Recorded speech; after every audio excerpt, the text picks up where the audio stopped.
بسم اللہ من الشیطان الرجیم بسم اللہ الرحمن الرحیم نحمده ونستعینه ونستغفره ونؤمن به ونتوکل علیہ اعوذ باللہ من شرور انفسنا ومن سیئات اعمالنا فلا مضل له ومن يضلل فلا هادی له ونشهد ان لا الہ الا اللہ وحدہ لا شریک له ونشهد ان سیدنا مولانا محمدا عبدہ ورسولہ قال اللہ تبارک و تعالیٰ فی القرآن المجید والفرقان الحمید اللہ ولی الذین آمنوا یخرجہم من الظلمات الی النور والذین کفروا اولیاءہم الطاغوت یخرجونہم من النور الی الظلمات اولئک اصحاب النار ہم فیہا خالدون۔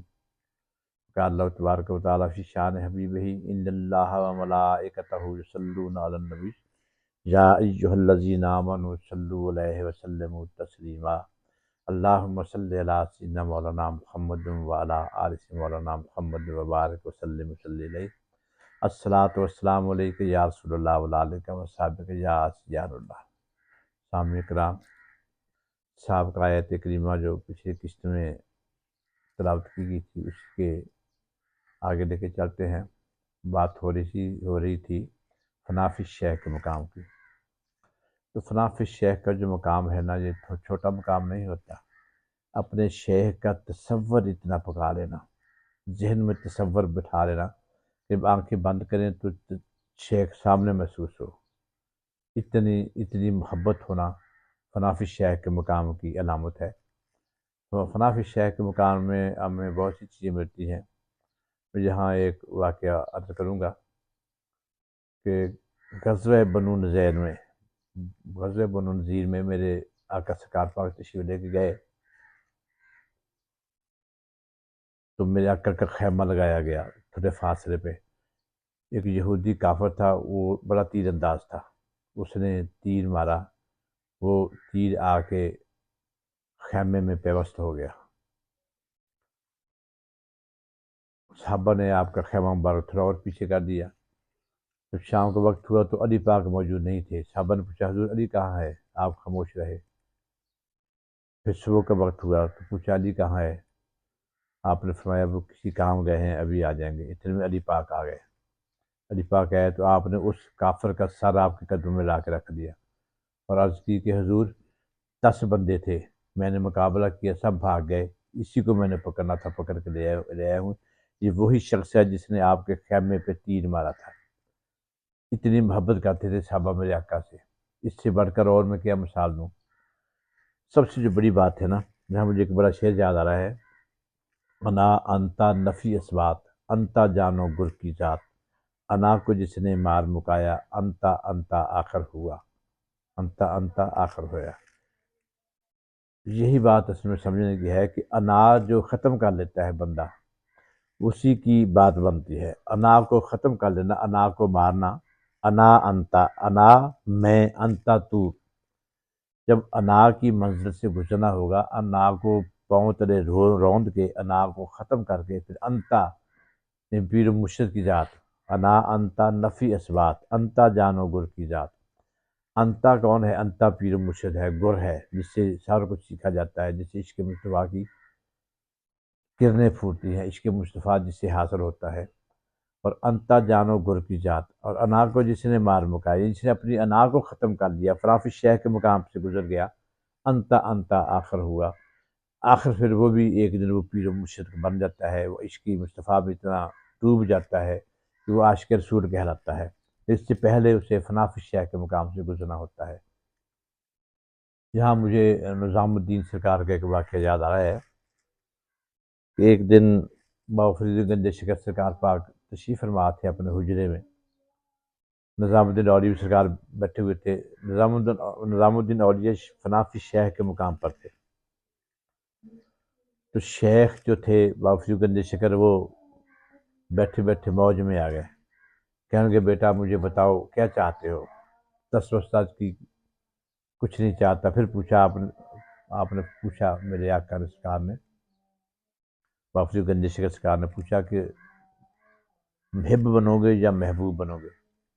تو نظام الدین اولیاء تھے، اللہ کے ولی تھے، تھوڑے ذہن میں خیال آیا، کہنے لگے حضور میں ماں سے پوچھ کے بتاؤں گا۔ وہ اماں سے پوچھنے کے لیے جا چلی تو آپ نے فرمایا جاؤ اماں سے پوچھ کے آؤ۔ وہی اماں سے پوچھنے جا رہے تھے، راستے میں 2-3 دن کا سفر تھا، جب راستے میں گزرے تو ایک مجذوب بیٹھا ہوا تھا، مجذوب پڑا ہوا تھا سڑک کے کنارے۔ تو اس نے آواز دے کے کہا کہ نظام الدین محب بنو گے یا محبوب بنو گے؟ تو نظام الدین رک گیا، کہنے کہ یہ تو واقعہ میرے پیر مرشد کے اور میری بات تھی، اس کو کیسے پتہ چل گیا؟ اتنے اس مجذوب نے کہا کہ اپنی ماں سے پوچھ کے اور وہ جو کہے گی وہ بن جانا۔ اب گھر ہے، ماں سے عرض کی، سارا واقعہ بتایا اور وہ مجذوب کا واقعہ بھی صاف بتایا کہ رات سے وہ ملا تھا۔ تو ماں نے کہا بیٹا آرام کرو، صبح ناشتہ کر کے نکل جانا۔ اور وہ جو مجذوب ہے وہ صاحب نظر لگ رہا ہے، اہل دل ہے، وہ اس سے پوچھنا جو وہ کہے وہ بن جانا۔ اب واپسی پہ نکلے تو دیکھا تو وہاں مجذوب نہیں تھا، حالانکہ مجذوب نے کہا تھا کہ واپسی پہ اگر ماں نہ بتائے تو مجھ سے پوچھ لینا۔ وہ نہیں تھا، لوگوں سے پوچھا، انہوں نے کہا کہ وہ تو فوت ہو گیا۔ پوچھا اس کی قبر کہاں ہے؟ تو لوگوں نے کہا کہ اس کی قبر بنانے کی کیا ضرورت ہے، وہ تو مجذوب تھا، گندا مندا سا تھا، کپڑے بھی اچھے نہیں تھے، عجیب سی کیفیت تھی اس کے، لوگوں نے اس کو ڈھیر پہ پھینک دیا ہے۔ آپ وہاں تشریف لے گئے، جب جا کے دیکھا تو وہاں اس کی ڈیڈ باڈی پڑی ہوئی تھی، لاش پڑی ہوئی تھی۔ تو آپ اس کے قریب کھڑے ہو کے پوچھنے لگے کہ اللہ کے بندے تو نے تو مجھے سے وعدہ کیا تھا کل کہ میں تجھے بتاؤں گا عاشق بننا ہے یا معشوق بننا ہے، محب بننا ہے یا محبوب بننا ہے؟ تو وہ اٹھ کے بیٹھ گئے، کہنے لگا حضور عاشق بنو گے تو یہ حال ہوگا، محب بنو گے تو اچھے رہ جاؤ گے، محب بن جانا، عاشق نہ بننا، عاشقوں کا یہ حال ہوتا ہے۔ وہ لوگ فنا فی الشیخ کے مقام پہ تھے، اپنے شیخ کے لیے ہر چیز قربان کر دینا، اپنی انا تک قربان کر دینا۔ صدیق اکبر کا واقعہ دیکھو کہ جنگ کے لیے سامان مہیا ہو رہا ہے تو میرے آقا نے فرمایا تو صدیق اکبر سارا گھر کا سامان اٹھا کے لے آئے، کس لیے کہ آقا کا حکم تھا۔ یہی چیزیں ہوتی ہیں ابتدائی جو انسان کو اس کے مقام تک پہنچاتی ہیں۔ اور فنا فی الشیخ میں سب سے بڑی بات ہے کہ اپنی انا کو ختم کر لینا، فنا فی الشیخ اسے کہتے ہیں۔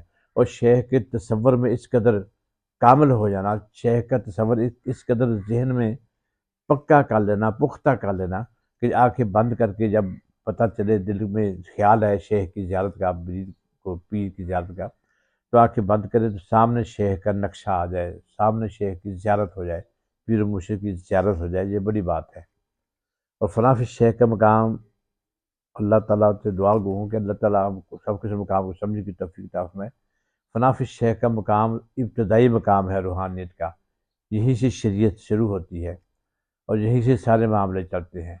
اور سب سے بڑی بات یہ ہے کہ فنا فی الشیخ کے مقام سے اگلا مقام فنا فی رسول کا ہے نا، وہ بھی شیخ کامل کی نظر سے ملتا ہے، ایسے نہیں ملتا۔ اگر شیخ کامل ہے، مرشد کامل ہے، اللہ کا ولی ہے، تو پھر وہ آپ کو فنا فی الشیخ کے مقام کے بعد فنا فی رسول کے مقام تک لے کے جائے گا، کیونکہ فنا فی رسول کا مقام بڑا مقام ہے۔